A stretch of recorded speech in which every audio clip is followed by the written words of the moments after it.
What does protection look like in the age of cyber warfare? In a world where hospitals, humanitarian organisations and aid supply chains are increasingly being threatened, not just by bullets or bombs, but by bytes, bits and breaches. So how do we preserve the rules of war in the digital realm? Well, my guest today is the legal advisor at the International Committee of the Red Cross, where he leads the legal and policy efforts on the Digital Emblem Project, which is an ambitious initiative reimagining what that Red Cross emblem means in cyberspace.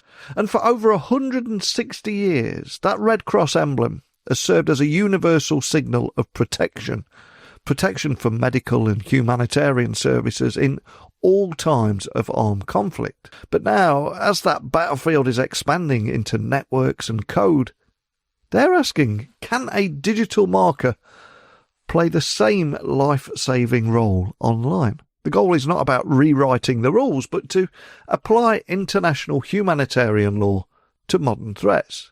So that could mean marketing protected digital assets like hospitals' networks, humanitarian logistics systems, and ensuring that they are visible to cyber operators and recognised as simply off limits in any armed conflict. So my guest, his name is Samit. He's going to walk us through the project's legal underpinnings, the technical approaches being explored, and the real risks and challenges such as visibility versus vulnerability, and how collaboration is critical to success.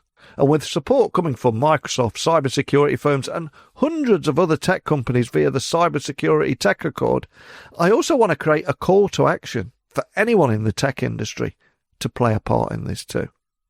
But here's the question. Can trust, legality and technology, can they all come together in time to protect those who rely on digital systems for life-saving work? That's right, this is your call to action. But before we get to that point, it's time to introduce you to today's guest. So thank you for joining me on the podcast today. Can you tell everyone listening a little about who you are and what you do?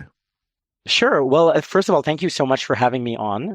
I'm Samit D'Cunha. I'm a legal advisor at the International Committee of the Red Cross, or the ICRC, headquarters in Geneva in Switzerland. As a legal advisor, I cover many of our files related to cyber warfare and outer space, but really the work nearest and dearest to my heart is leading the legal and policy aspects of the very new and exciting Digital Emblem Project, which I have the pleasure of speaking about a little bit more with you today.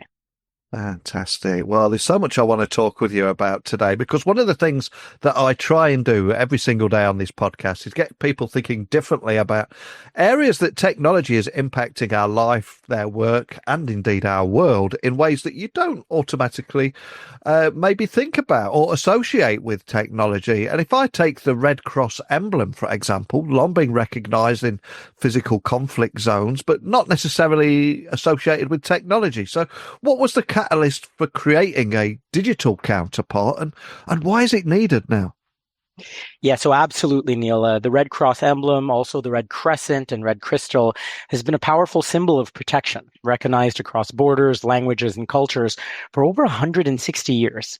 But as warfare has evolved, so has, of course, the battlefield. Today, we're seeing hospitals, humanitarian organizations, even aid supply chains being targeted not only by bombs, but by bytes, right, through cyber attacks. So one catalyst for the digital emblem was this very shift, a growing number of cyber operations targeting healthcare and humanitarian organizations during armed conflict. So what the digital emblem is about is extending the same recognition and legal protection that the physical emblem offers into cyberspace. It's a way of saying, this is a protected entity, don't target it. But the truth is, it's not just about cyber operations, right? Digital infrastructure has really always been, since its inception, essential to the work of the medical services and humanitarian operations, and increasingly more so. I mean, today we depend on the internet to provide life-saving assistance to those most in need. And so where the medical services and humanitarian operations go, well, logically, so too must a way to signal their very specific and important protection under the laws of war. So today, the physical emblem is used for personnel. It's used for vehicles like ambulances. It's used for medical ships or planes, for hospitals. So it's only logical that as the medical and humanitarian sectors increasingly depend on cyberspace, there must be a way to signal its protection through cyber means as well. And that's really at the heart of the Digital Emblem Project.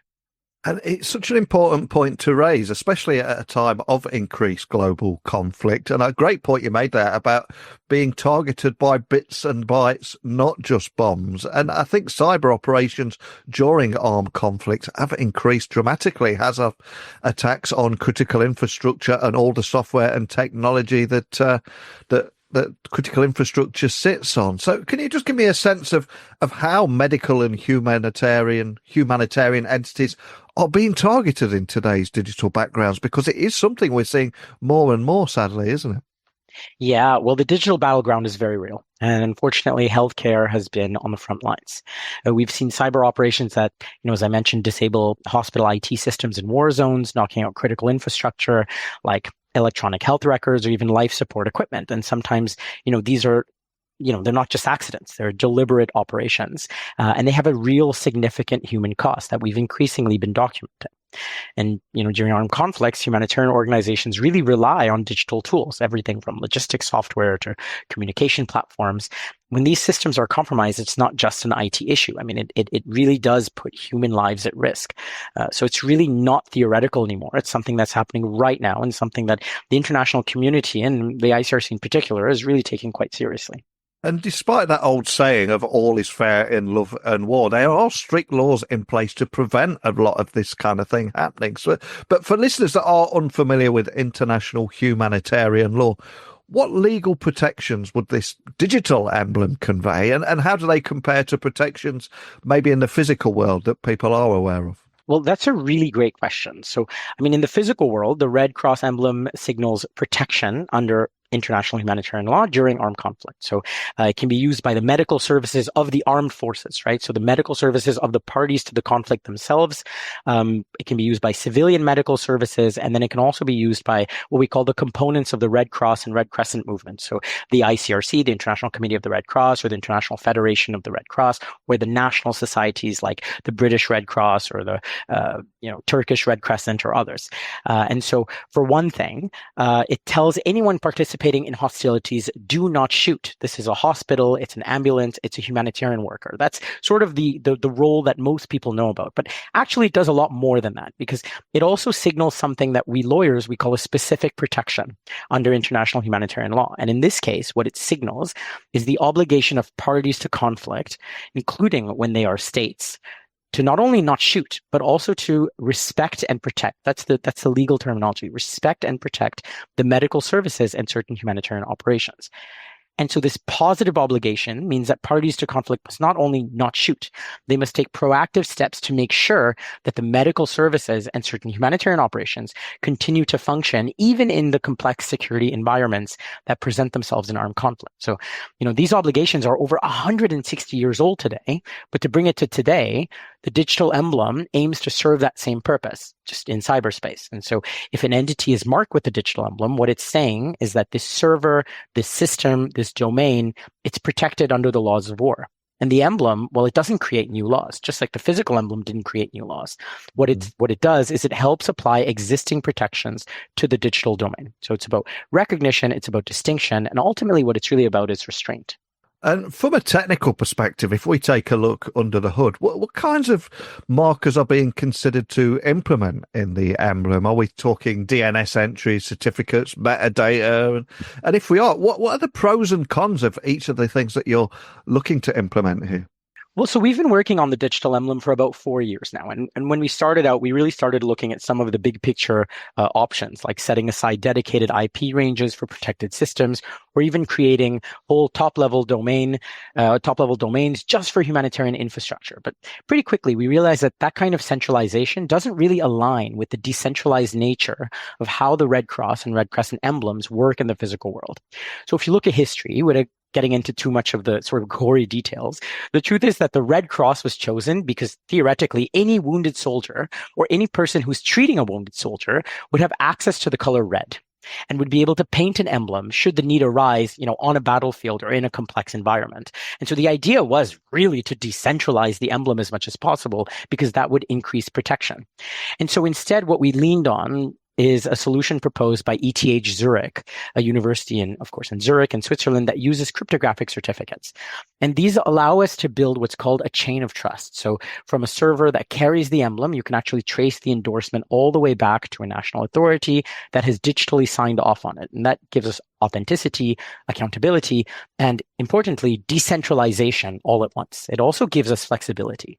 So for example, the emblem can be verified by systems that recognize it, but it can also be hidden or withdrawn if needed, depending on the level of risk. So we're really designing it so that inspections can be also covert, meaning no one can tell if a system is being checked or not. That kind of helps avoid turning the emblem into a honeypot. And it also happens to be exactly, once again, how the physical emblem works if you think about it. So if a hospital, for example, displays the physical emblem, well, the hospital doesn't know when militaries are looking at its emblem. And there are really cogent reasons, both legal, operational, and practical, that make it so that that absolutely has to be true for the digital emblem as well. And generally, as part of the IETF standardization process, we're actually focusing on DNS really as the main distribution mechanism because it's lightweight, it's global, and it fits well within the existing infrastructure. And you mentioned there around avoiding turning areas into a honeypot. And I think introducing a digital marker could introduce potential risks as well. So how is the ICRC approaching the challenge of making these emblems detectable, but without making the systems more vulnerable? Because I would imagine that is quite a tricky balance. Yeah, this is a concern, and it's something that we've talked about a lot. So we've had several consultations with states, with militaries directly, with cyber commands, with different sort of groups that engage in hacking online. We've engaged with the medical services. We've, of course, engaged with the technical sector, and it's sort of a complex answer. So, I mean, on the one hand, there's a worry that marking a system with a digital emblem might actually make it more visible to attackers. But in reality, what we see and what we understand from experts in our consultations is that if someone wants to find critical infrastructure, they already have the tools like Shodan, Census, and others that can scan the internet really pretty effectively. So we don't believe actually that the emblem adds significant exposure, especially because it's paired with legal protection. So state actors, as parties to the Geneva Conventions, are legally bound to respect it. And for criminal groups, there's a potential deterrent effect. So, for example, misusing the emblem, for example, could under proposed new legislation be considered a serious international crime. So it's one of the reasons that, of course, integrating the digital emblem into international and domestic law is so important, the same way that the physical emblem is integrated into domestic and international law. But that being said, we're building in safeguards. So as I mentioned before, the emblem can be turned off temporarily if the situation gets too risky. And again, that mirrors how the physical emblem works. So it doesn't need to be used at all times, and it's ultimately up for an individual entity to make its own security analysis of what works best for it, whether it's displaying the emblem or not. That's also true for the ICRC. When we work in environments like armed conflict, there are certain situations where we might not actually display the emblem because the risk is too high. So we really look at the emblem the same way the medical sector and others do, as a tool. And so this doesn't change the protection that's accorded under the law, right? Because it only signals the protection. And so to guard against misuse, like someone falsely claiming protection, we're also exploring technically tools like certificate transparency, which would allow auditing and monitoring of how these digital certificates are being issued. So, in summary, it's really about striking the right balance, visible enough to be respected, but not so visible that it invites trouble. And I also read that the Internet Engineering Task Force is discussing a working group for the emblem too. So if we look to the broader space here, what has the response been from the broader tech community so far? Have people been eager to get involved? Yeah, honestly, we've been really humbled by the response. There are several tech companies that are really interested in the Digital Emblem Project, notably Microsoft, which has taken a huge interest, but also many others. And you mentioned the Internet Engineering Task Force, the IETF. Of course, the IETF is a community, really known for its rigor. We've had very productive conversations. I mean, tough conversations, but really good, productive conversations, especially through this proposed working group to define the technical standards for the emblem. Outside of the IETF, the cybersecurity community has really shown support in our conversations so far. People recognize the humanitarian value, but also raise really smart questions about implementation, about spoofing, and also about those unintended consequences that we just discussed. So that's exactly the kind of scrutiny we absolutely need, because eventually, the technical solution that we find is a technical solution that will bring to states, and we want to integrate into international humanitarian law. I mean, we want to sort of continue the story of the Geneva Conventions by potentially having a new treaty or amending an existing treaty or an annex of a treaty. So, it's really important work. And so we really want everything related to the technical development to be open, to be peer reviewed, and to really be collaboratively built. Because like I said, if it's going to work, it has to work for everyone. Last year, I'll just mention at the International Conference of the Red Cross and the Red Crescent. So this is a conference that takes place once every 4 years, sort of like the Olympics for, let's say, international humanitarian law. It brings together all 193 states parties of the Geneva Conventions. And at that international conference in October of last year, states adopted a unanimous resolution encouraging continued work on the Digital Emblem Project by the ICRC. And only a few weeks later, the Cybersecurity Tech Accords adopted a Digital Emblem Pledge, equally pledging support for the project. The Tech Accords is a group of over 100 tech companies. Again, it includes Microsoft, Mandiant, and several others from all over the world that are committed to improving the security, stability, and resilience of cyberspace. So that support has also been really invaluable and sort of has shown the different disciplines that are very much coming together to support and be a part of this work. And as you said there, if it's going to work, it must work for everyone. And this initiative is built on multilateral collaboration. So how are governments, humanitarian actors, and indeed cybersecurity professionals and tech professionals being brought into this process? And what kind of feedback has shaped the development so far? Yeah, we're engaging across different sectors, right? So as I mentioned, a lot with governments, a lot with the private sector, and a lot with civil society. And there's reasons for that. I mean, governments are crucial, as I mentioned, for the legal recognition. Humanitarian actors help ground the digital emblem in real world needs. And cybersecurity professionals keep us sound on the technological front. So one thing we've heard loud and clear, for example, is do not reinvent the wheel. We've heard that from states. We've heard that from the tech sector. And so we're really building on existing protocols. And as you can probably tell from our chat, we're also constantly inspiring ourselves from how the physical emblem works every step of the way and trying to mirror that as much as possible. Another thing we've heard a lot is make sure you design for failure. And so even if someone ignores the emblem or tries to spoof it, we really do everything we can to try and minimize the risks and incorporate that into the technical development and also into sort of the legal and policy discussions and way forward. This work has also really helped the ICRC, an organization that is over 160 years old, evolve in the way it works. Because, when it comes to our work on the digital emblem, as you mentioned, it's multilateral. It's also so multidisciplinary. There's so many people from all walks of life that are really coming together for this important cause. And I think that's what really makes it so exciting and challenging for us and for me in particular. And if we do dare look a little further ahead, what do you think success would look like for the Digital Emblem Project? Is it widespread adoption, technical implementation, legal recognition, or is it all of the above or something else? Yeah, that's a great question. I mean, it's honestly all of the above. I mean, we need the digital emblem to be integrated into international humanitarian law. So we're working closely with states on kickstarting that process once we advance on the technical standards. We need also domestic implementation. So we're working with the local components of the Red Cross and the Red Crescent movement, what we call national societies all over the world. And actually, the Australian Red Cross has really taken an important lead on many of these conversations with the different national societies. We also need, of course, the tech sector to adapt to the important changes that we've envisioned. So we're working so much with the private sector, across different fora as well. So like I said, really multidisciplinary. And also, I mean, I'm a lawyer.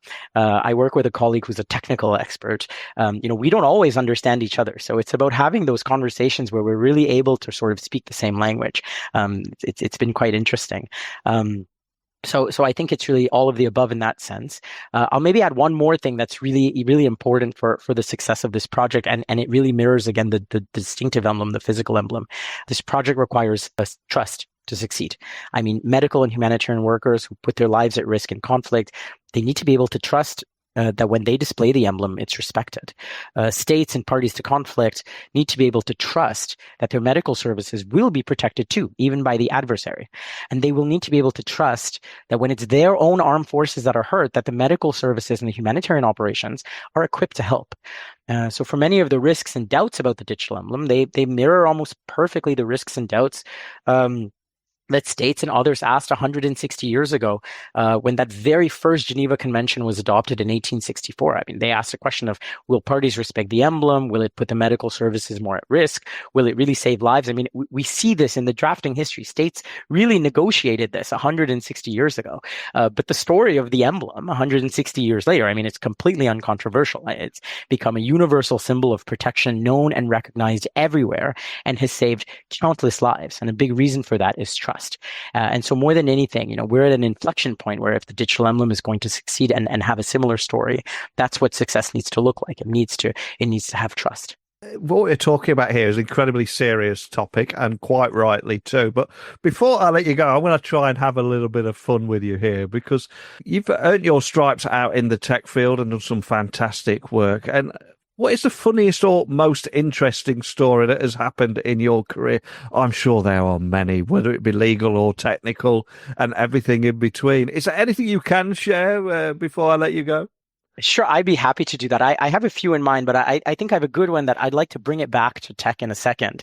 But if it's all right with you, I'll shift us to sort of the physical world in a second, because I think it gives us an idea of how the emblem is used in the physical world. When I talk about humanitarian operations, when I talk about, what is this life-saving work that takes place in armed conflicts, I think it really ties into that. But it's also, hopefully, kind of a funny story.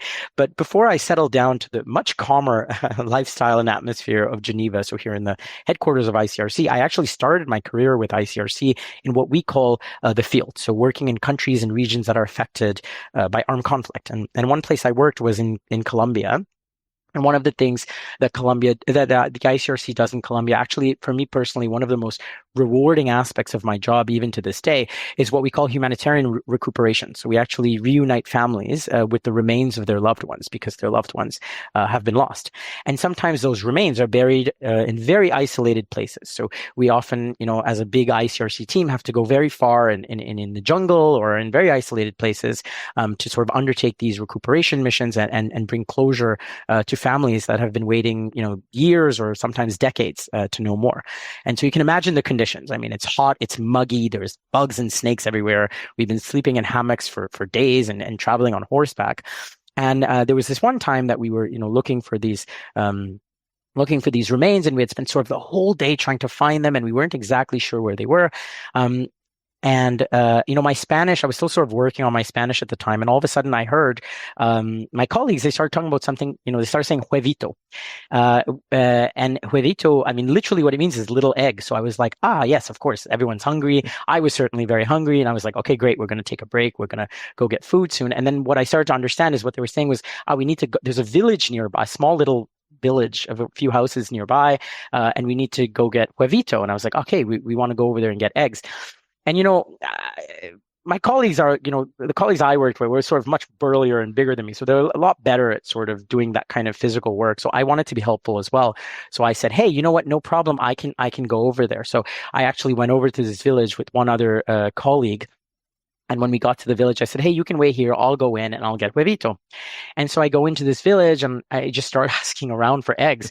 And the people are really confused. And they start explaining to me like, oh, we actually don't have eggs here. And I don't fully understand this, but they were telling me, we have chickens, but they don't lay eggs. There's special or different chickens that don't lay eggs. I don't really know.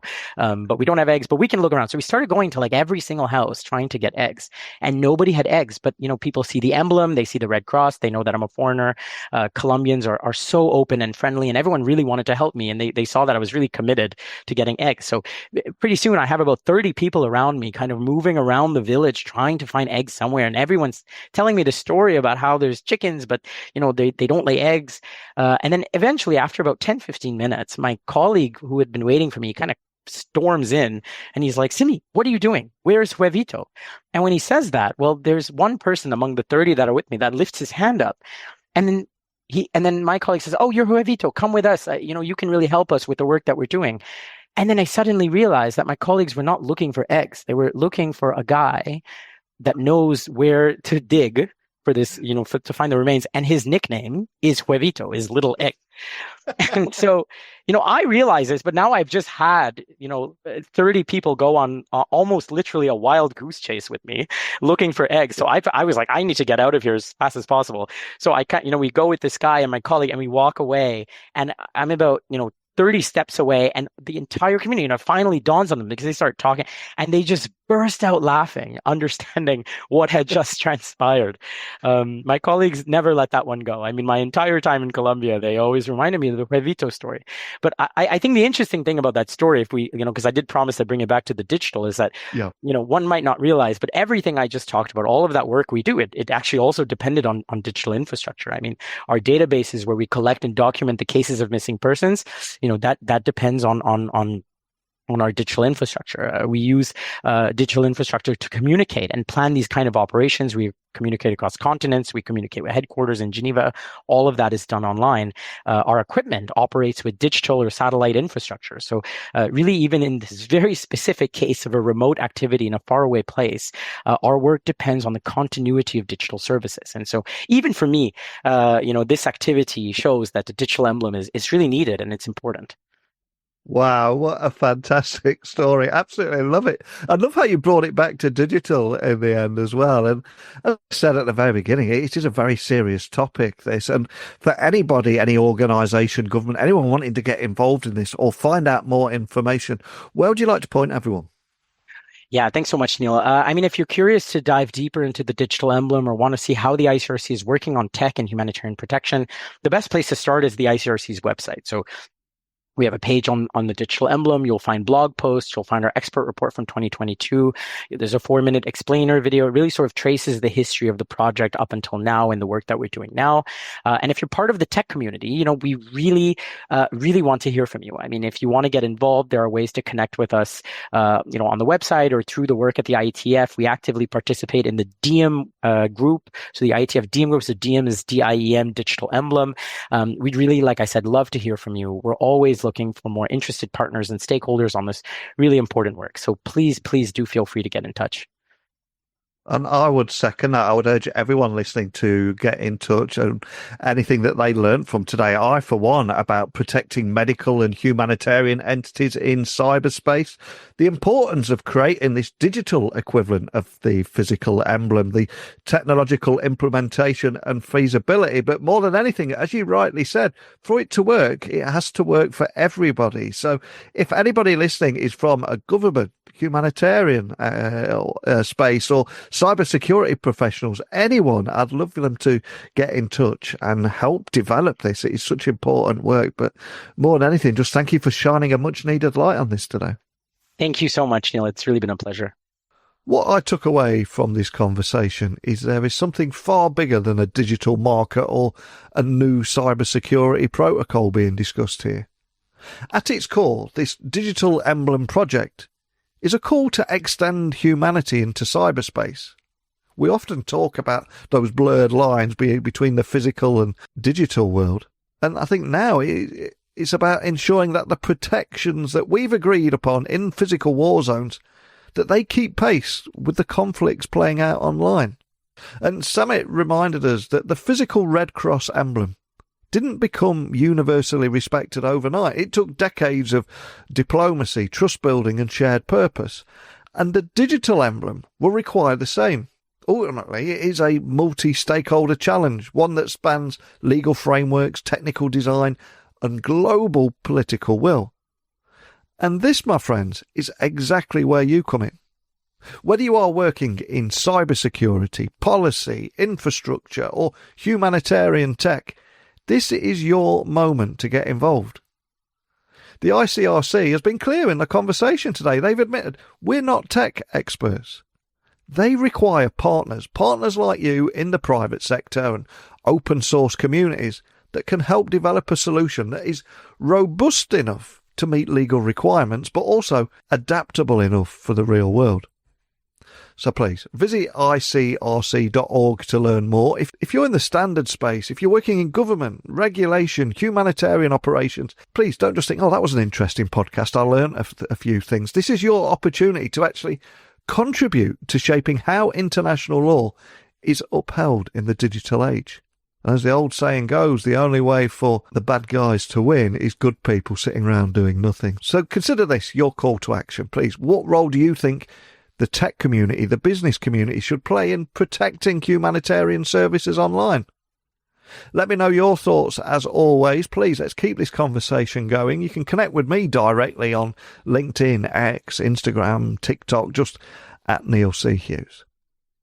So much to think about there, but as I said, don't just think about it. If you want to get involved and take action, please contact them. And I'll be back again tomorrow, hopefully with another thought-provoking set of questions for you. But thank you for listening today, and I'll speak with you all again very soon. Bye for now.